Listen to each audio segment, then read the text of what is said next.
മേലും വിട്ടാവേ, ഇടവ് വിട്ടാവേ, രണ്ട് വിട്ടാവേ, താഴത്ത് വിട്ടാവേ, വിളിക്കോളം വിട്ടാവേ, എറണാകുളം വിട്ടാവേ, കയ്യിൽ വിട്ടാവേ എന്ന് വേണ്ട.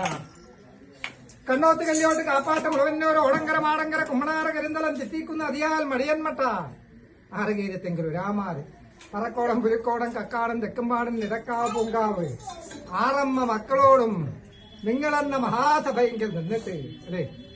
ശേഷം എന്റെ കോയ്മ പാലൂർ ഇടപാടൻ അല്ലേ. അങ്ങനെ ഇടപാടന്മാരെ അക്കമ്പടിമാരെ ശേഷം 9 12 നാൽവര് കടവന്മാര് നഗരം തട്ടുനില സമ്പ്രദായം ആണ്ടൂർ നായന്മാര് കർത്താക്കന്മാര് ശേഷം അല്ലേ എന്റെ ഭൂമിപുത്രന്മാര് എങ്കിലും മാടായി നഗരം അല്ലേ ആദവും ഐവയുടെയും പുത്രന്മാര് അല്ലേ. ശേഷം എന്റെ വിശ്വകർമാവ്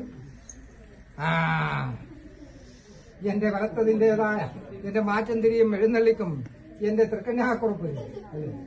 ശേഷം എന്റെ 8 കരിവനാദികൾ പലുത്യ ബാവുത്യ പരക്കാത്യ സമ്മാനത്യ പയത്യാത്യ വെലിക്കാത്യ ഒളൂർത്തിയ അങ്ങനെ 8 മാറക്കൂറ് തനക്കാട്ടുകൂറ മണക്കാട്ടുകൂറ പുലിക്കിക്കൂറ നിലങ്കത്തുകൂറ താഴത്ത് മണക്കാട്ടുകൂറ പറമ്പത്തുകൂറ 8 കരിവനാദികളും ശേഷം പൈതങ്ങളെ കൂടിയിരിക്കുന്നതായ മഹാലോകരാളും എങ്ങനെ കൊണ്ടുവരാമേ നിങ്ങളുടേതായ മുൻപിൽ നിന്ന് ഒന്ന് മറഞ്ഞു നിൽക്കട്ടോ ഭഗവാൻ അല്ലേ.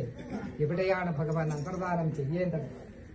നിങ്ങൾ കെട്ടിത്തീർത്തിരിക്കുന്നതായ ഈ പള്ളിയറക്കകത്തോ അതോ പഞ്ചഭൂത നിർമ്മിതമായ നിങ്ങളെന്ന ശരീരം അല്ലേ അതിൽ ഹൃദയമെന്നിരിക്കുന്നതായ ആ ശ്രീകോവിലെങ്കിലാണോ ഭഗവാൻ അന്തർദാനം ചെയ്യേണ്ടത് അല്ലേ. മർത്യജന്മമല്ലേ നിങ്ങൾക്ക് അല്ലേ. എപ്പോൾ വിപത്ത് വരാമെന്ന് പറയുവാൻ സാധിക്കില്ലല്ലോ. എങ്കിലും മഹാവിപത്ത് വരുന്ന കാലത്തെങ്കിൽ വിളിച്ച മാത്രമെങ്കിൽ തന്നെ വിളി കേൾക്കണമെങ്കിൽ എവിടെ ഭഗവാൻ വേണം? നിങ്ങളുടേതായ ഓരോരുത്തരുടേതായ കറകളഞ്ഞ മനസ്സെങ്കിൽ തന്നെ വേണ്ടേ ഭഗവാൻ? അതുവണ്ണം നിങ്ങൾ ഓരോരുത്തരുടെയും ആ നിഷ്കളങ്ക ഭക്തി നിറഞ്ഞിരിക്കുന്നതായ ഹൃദയകമലത്തിൽ ഭഗവാൻ ഒന്ന് അന്തർദാനം ചെയ്യട്ടോ.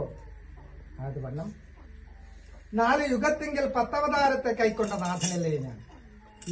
എന്താണ് എന്റെ അവതാര ലക്ഷ്യം? ദുഷ്ടനിഗ്രഹം ശിഷ്ടപരിപാലനമല്ലേ ഭഗവാന്റെ അവതാര ലക്ഷ്യം അല്ലേ.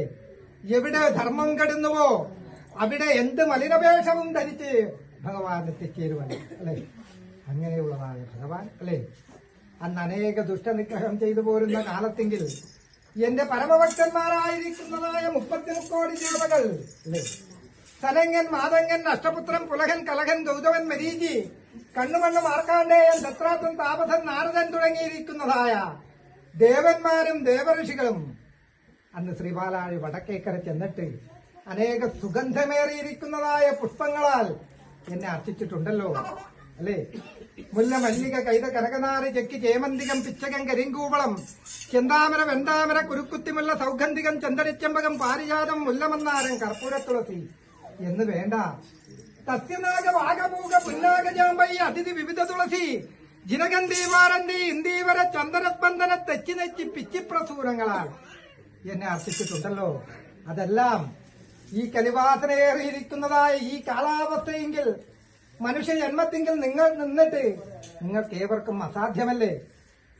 എന്നാലിതാ അച്യുതൻ ഇന്ന് നിങ്ങൾക്ക് ഓരോരുത്തർക്കും വാരിത്തന്നിരിക്കുന്നതായ ഈ പച്ചരിയെ ഞാൻ ചൊല്ലിയതായ പുഷ്പങ്ങൾക്ക് സാമ്യമായിട്ട് ഒന്ന് കരുതി എന്റെ മൗലിയെങ്കിൽ അർച്ചിച്ചോ കേട്ടോ. എന്നാൽ അല്ലേ ഭവ്യശുദ്ധിയും ദിവ്യ ചൈതന്യവും ദിവസം പ്രതി പ്രതിഫലിക്കുന്നതായ ഈ പള്ളിയറക്കകത്തും നിങ്ങളുടേതായ ആത്മാവിനകത്തും ഒന്ന് കുടികൊള്ളാം ഭഗവാൻ. ആയതുവണ്ണം 1000 കോടി പ്രാവശ്യം ഗംഗാസ്നാനം ചെയ്താലും 100 കോടി പ്രാവശ്യം പുഷ്കരതീർത്ഥത്തിലും കുളിച്ചാൽ കിട്ടാത്തതായ പുണ്യമല്ലേ ഭഗവാന്റെ ഒരു നാമം ഈ കലിയുഗത്തിങ്കിൽ ഉച്ചരിച്ചാൽ നിങ്ങൾ